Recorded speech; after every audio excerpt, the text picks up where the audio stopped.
Hello guys, good evening po. So for today's video na po, nakaready na po yung ating lutuin. Guess what? Kung lulutuin ni Mang Manong nyo ngayon. So magluluto po tayo ng pork with talong. So pork with talong, ano po ang ibig sabihin nun? So magluluto tayo ng binagoong ang pork with talong. So ayan po. Ready na po yung ating mga sangkap. So ito po yung lulutuin natin. Simple lang guys. So kasi nga budget meal lang naman po kami. Simple lang po yung lulutuin natin pork bagoong.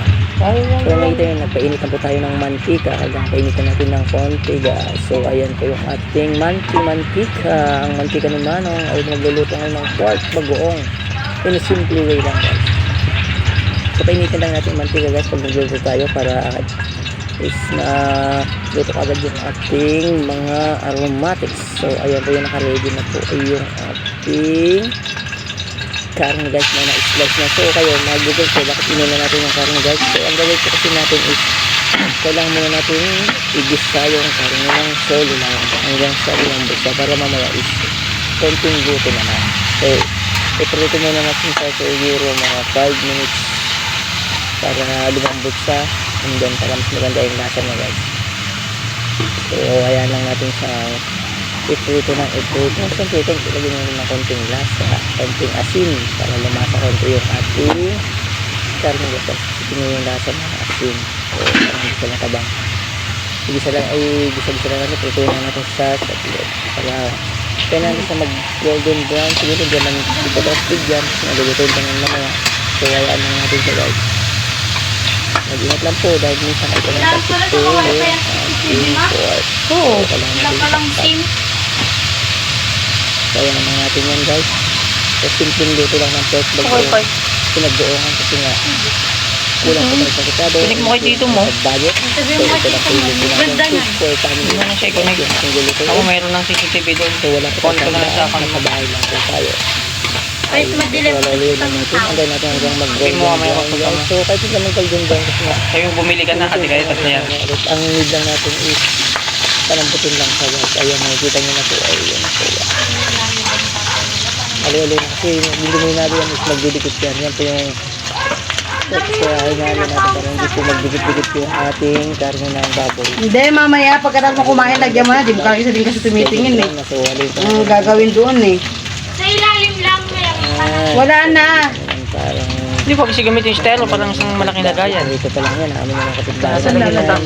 Sa taas, sa may dyan. Ayan. Gilid mo lang yung hindi...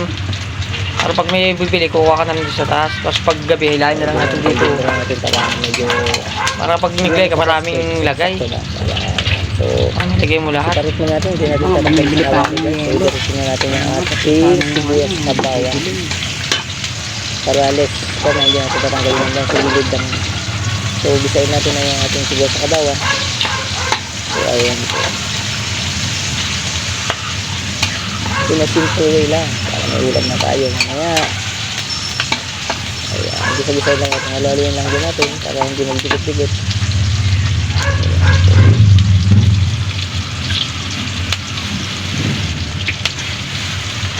Pork binagoongan with talong.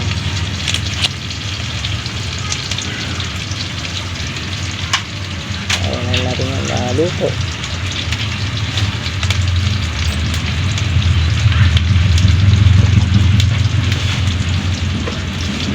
So pag nagluluto ka talaga kayo, ang sabi ko sa inyo is pag nagluluto kayo, samahan nyo ng pagmamahal.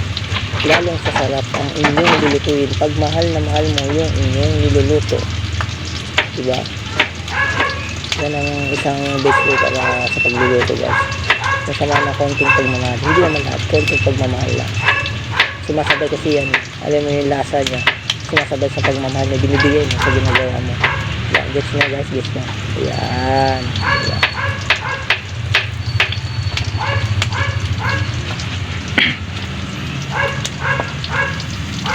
So, alawin lang natin yan. Lagay tayo ng siling green.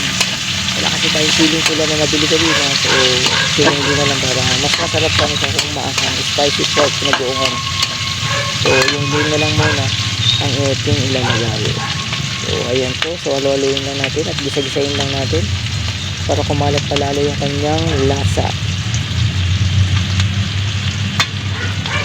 So So ito po yung ating bagoong guys. So diretso na. At malinis na naman, hindi naman kinamay.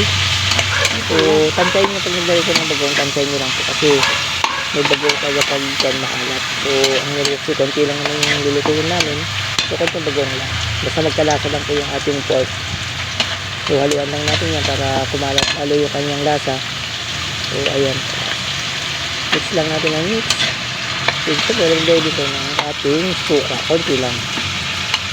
Suka pantanggal din ang alat. So nag-ilot po sa inyo. Pero talaga may suka po talaga. Ayan. Haluin lang natin para maging kaaya-aya po yung ating niluluto at pasok sa inyong mura guys. So ayan, halo-haloyin lang natin hanggang sa kumulo at lumambot na yung ating pork and pork.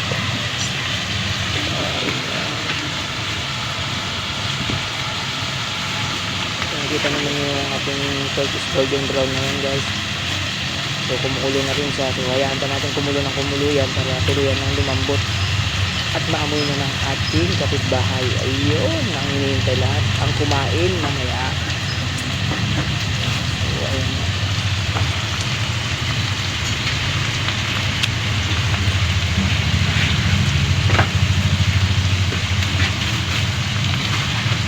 So yan lang natin ng pakuluan.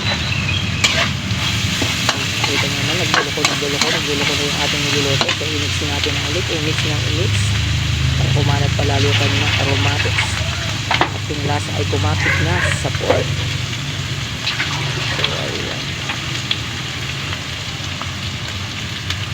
So pag malambot na yung pwede na natin ilagay na yung ating talong. Ayan. So ilagay natin yung ating talong para sumabay din sa lasa. So kailangan yung ilagay para may yung lasa po ng pork is yung alamang nilagay natin. Kailangan kumapit siya sa talong. Yun po yung talagang magpapasarap. Lalo na yung pag luluto mo, kailangan mo na love your menu, love your cook, enjoy cooking, nga sabi nga nila. Diba guys? Yun naman po talaga pag nagluluto tayo. Dahil mainit, naman natin ang pagdamahan para yung luto natin is lalong sumarap. Haluin lang namin haluin para kumalat and then kung natin guys. So alam natin yung saglit at namin is huwag nyo parang kalimutang mag-add ng tubig para kung paano yung iba may sabaw, pero sa amin naman is konting sabaw lang para kung paano hindi mawala yung lasa kasi hindi naman po sa pangtinda, is pang ulam lang naman sa bahay. So ang sabaw namin is konti lang. So ayun, naglagay din tayo ng kanyang aromatics pang timpla, betchin guys, para lumasa lalo. So haluin lang na natin haluin para kumalat yung lasa.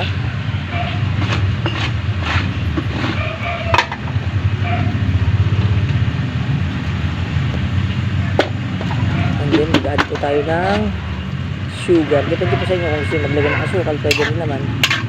Sa amin kasi pag nag-adobo kami is kadalasan naglalagay sa asukal. Kumbaga yung lasa kasi na mag-aaga yung hindi naman siya malamis, yung sakto lang din naman anghang na may kapit na konting, hindi naman siya matamis kasi nga konti lang nilalagay natin. So hayaan lang natin kumulo ng kumulo.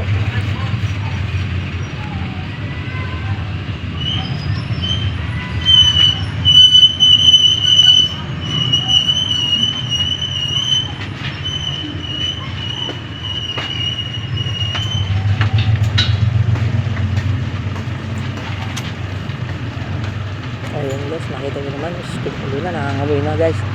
Amoy na ang lasa at tayo ay nagugutom na. So mga 5 minutes lang to siguro luto na to. So yung talong naman hindi man gaano matigas yan at malambot lang. So saglit lang naman yung pakuluan yung talong. Kahit naman pag overcook yung talong, kahit kainin. So eksakto lang.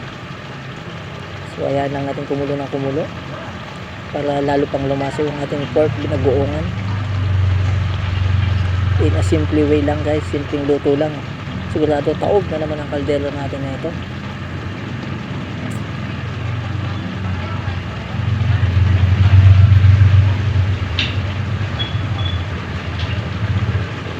Ayan na natin kumulo ng kumulo kasi malambot naman na yung ating pork.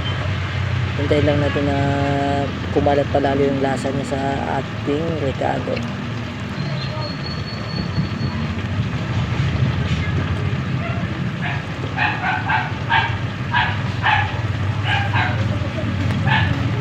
Yan ang Brian, kailangan ng wifi malapit.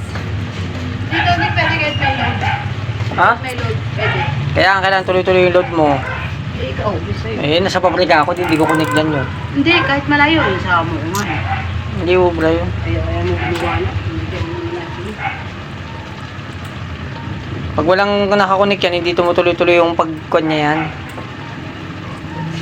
Kailangan ko connect sa'yo. Oo nga, kailangan niya nakatuloy-tuloy ang load niyan para gumagana yung pagka... Meron pala eh. Kung kay kuya mo, pwede na yan. Medyo malambot na yung Loading lang yan. Mas malayo. Para lalo pang kumalat yung ating nilulutong pork pinagkuungan guys. So yan, medyo konting luto pa sa talong. At pork para lalong tender and juicy yung lasa.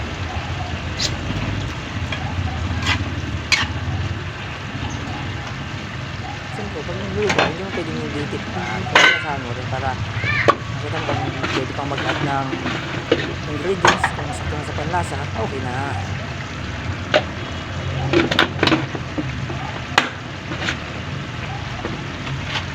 So ayun, nag-add pa tayo ng isang sugar, medyo maalat ng konti siguro, kaya naglagay pa ng asukal ng konti para yung lasa niya is mag-aagaw. Kumbaga medyo maangkap, maalat ng konti at may tamis ng konti. Samahan nyo na rin ang pagmamahal. Ayan ang the best way to enjoy your niluluto. Makita nyo mga konti lang yung sinabaw namin.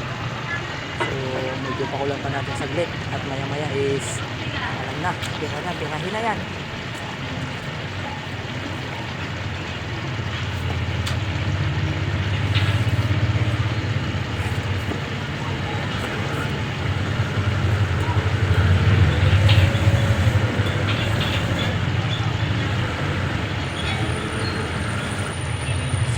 Po guys, malapit na po maluto yung ating pork pinagbuongan with talong.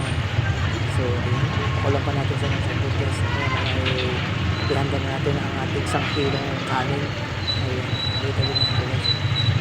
Yung kanyang texture, so nakaka-akta. Nakangamoy na talaga yun guys. Kaya sabihin mo simpleng ulam lang, sinamahan natin ng pagmamahal. Malasa talaga yung ating lulutuin.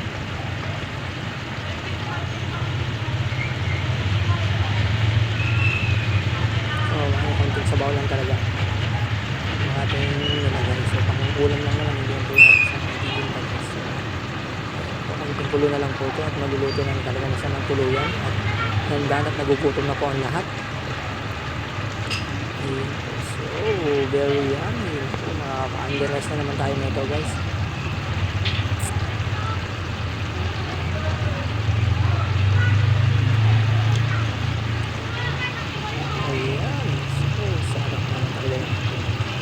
Simpleng pork binagbuungan guys.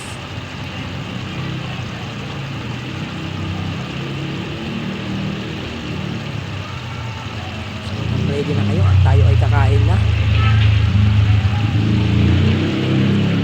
Medyo gutom na talaga guys. Ating pork binagbuungan.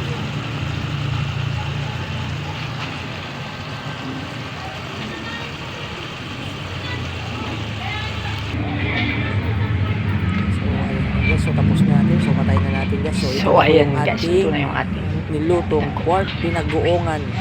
So maka-analyze naman tayo guys. So ano pang hinihintay natin? So tara na at kakain na po tayo at luto na yung ating pork pinagbuongan guys. Ganda ng kanin. Let's go. Kain na po tayo. Ayan, nakita nyo naman guys. So ayan. Nagugutom na talaga, nagmamadali na yung ating tiyan at kulong-kulo na guys yung ating ulam. Ayan po ang ating pork binagbuongan, simpleng luto lang guys. Ayan po, so ayan, so dito na lang po guys yung ating video guys. So enjoy eating and thanks for watching my video. Papalo na lang po para masundan nyo yung aking ibang video guys. So thank you for watching guys, salamat, thank you po.